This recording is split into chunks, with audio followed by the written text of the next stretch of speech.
پروردگار کرده. من همینجا اعتراف میکنم خدایا کرده، پروردگار گناه کرده، خدایا هر گناهی که تو به شما من کرده. یک بنده را به خود نزدیک میکنه، همین که نزدیکتر و نزدیکتر باور که وقتی من گناهان خودم به یاد من میآید، وقتی لطف حضرت حق رو میبینم که هنوز به من اجازه داده من اینجا بیایم.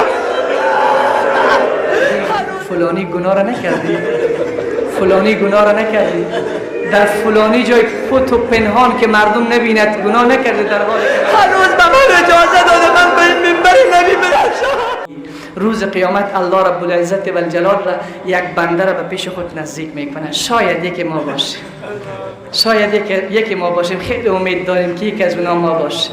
خدایا ما را از اونها بگردان. یک بنده را به خود نزدیک میکنه، همین که نزدیکتر و نزدیکتر میشود یضع کنفه، الله جل مجده می اندازد یک پرده، یک ستر را به پشت این بنده کسی دیگر نبینیشه. تنها بنده را طلب کرده و فقط الله است. دیگه تمام مخلوقات در میدان استاده هستند، هیچ کس از این حالت این بنده خبر نیست پشت پرده چی میگذرد.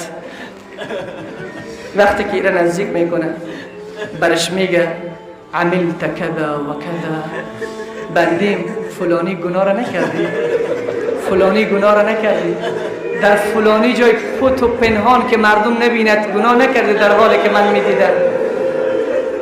با گوشی و موبایل خود گناه نکردی، در حالی که من میدیدم. عملت کذا و کذا، آیا فلان کار را نکردی، فلان کار را نکردی. همین گناه ها را یکی پای هر الله جل مجده بازگو میکنه. این بنده چی میگه؟ یقول نعم، یقول نعم، یقول نعم. بله پروردگارا کردم، بله پروردگارا کردم.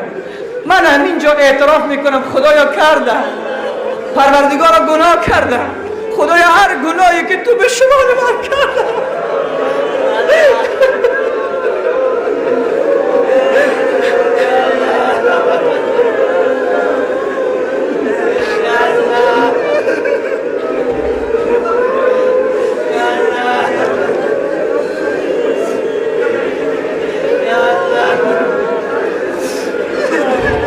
هر گناهی که بگویی من کردم، همینجا اعتراف میکنم. نیاز به روز قیامت نیست همه شما بدانید که همه گناه را من کردم. عملت کذا و کذا، باز تکرار میکنه بندیم فلانی گناه را نکردی، دور از چشم مردم انجامش ندادی، در حالی که میدونستی من میبینم.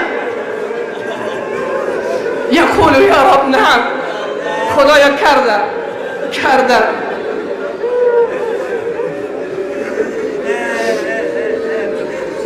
الله چه میگه؟ فسترت علیک بالدنیا. باور که وقتی من گناهان خودم به یاد من میآید، وقتی لطف حضرت حق رو میبینم که هنوز به من اجازه داده من اینجا بیایم، هنوز به من اجازه داده من به این منبر نبی برسم.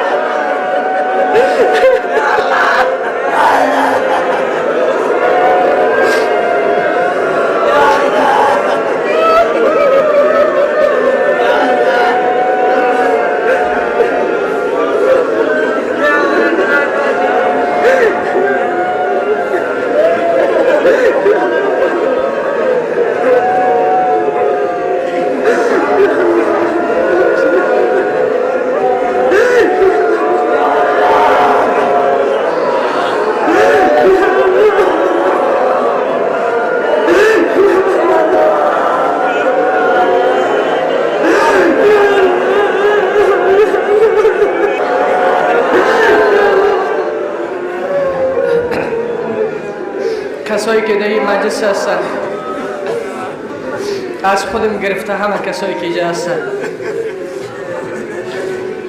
همین لحظه یک بار برو که دیروز چی کردی، همین ماه مبارک رمضان چی گناهی مرتکب شده. هنوز پرده ذات رب العزت و الجلال دم گناهان ما هست. وقتی بنده اعتراف میکنه، فیقرر کل گناهان خود را اعتراف میکنه، ای به دل خود میترسد، خوف برش پیدا میشه که الان من هلاک شدم، الان دیگر خدا دستور میدهد که به جهنم ببر این بنده را. الله چه میگه؟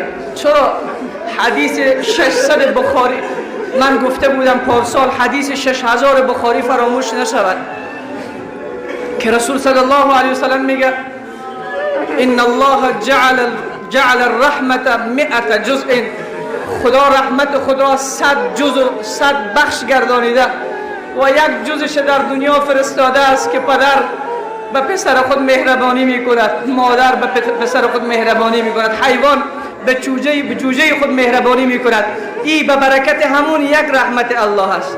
روز قیامت 99 رحمت دیگر را برای بندگان مؤمن خودش، برای بنده های بی وفای خودش، برای بندگان سرکش و عاصی خودش که ایمان دارد نگه داشته است. الله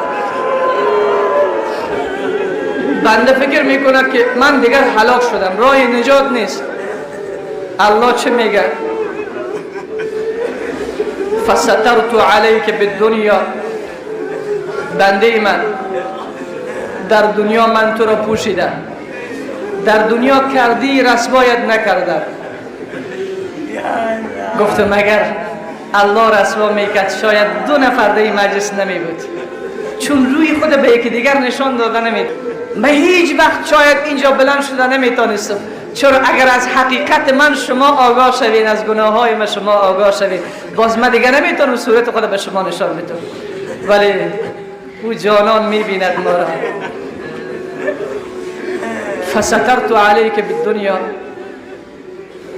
ای بنده در دنیا تو را پوشیدم رسوا نشدی، نگران نباش، امروز من تو را بخشیدم. امروز که در روز قیامت است که نه پدر پیشت است، نه مادر پیشت است، نه زنت به دردت میخوره، نه هی اولادت به دردت میخوره، هیچ کس به دردت نمیخوره. تو تنهای و لرزان، پای لرزان، دست لرزان. بنده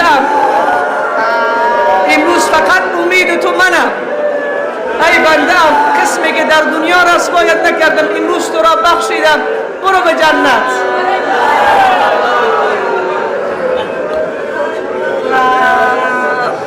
چرا ای بنده